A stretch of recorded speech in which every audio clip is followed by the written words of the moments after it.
Usap-usapan naman ngayon si Chris. Matapos makausap ni OG Diaz sa kanyang ika-53 na kaarawan, ika-14 ng Pebrero taong 2024, nagtungo si Chris Aquino sa Instagram upang ituwid ang mga bagay-bagay sa lahat ng sumusubaybay sa kanyang paglalakbay sa kalusugan. Grabe yung naging emotion ni OG Diaz nang marinig at makita niya si Chris. Ayon sa kanya, tutulungan raw niya umano si Chris sa bills ng hospital para makabangon ito. Nagsimula siya sa pamamagitan ng pagkumpirma na siya ay nasa mataas na panganib na cardiac arrest.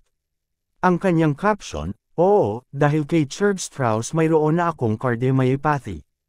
Ang ibig sabihin nito ay nahihirapan ang aking mga kalamnan sa puso na magbomba ng dugo dahil sa pamamaga, at dahil sa iyon, ito ay nakakapagod sa aking puso at nagiging sanhi ng pagbagsak nito at sa huli, mangyaring manalangin kasama ako sana hindi tuluyang sumuko o mag-cardiac arrest. Mapagpakumbaba siyang humihingi ng mga panalangin, nagpatuloy siya, "Pakiusap, tulungan mo akong ipagdasal ang aking mga doktor at mga nurse upang patuloy silang gabayan ng Diyos habang sinusubukan nilang pagalingin ako." Dagdag sa kanyang sinabi, "Kung sakaling ito na ang huling kaarawan na ipagdiwang ko dito sa mundo, salamat Kuya Joshua Aquino, at Bimbi Aquino, sa pinakamahalagang pribilehyo na mapiling maging nanay mo.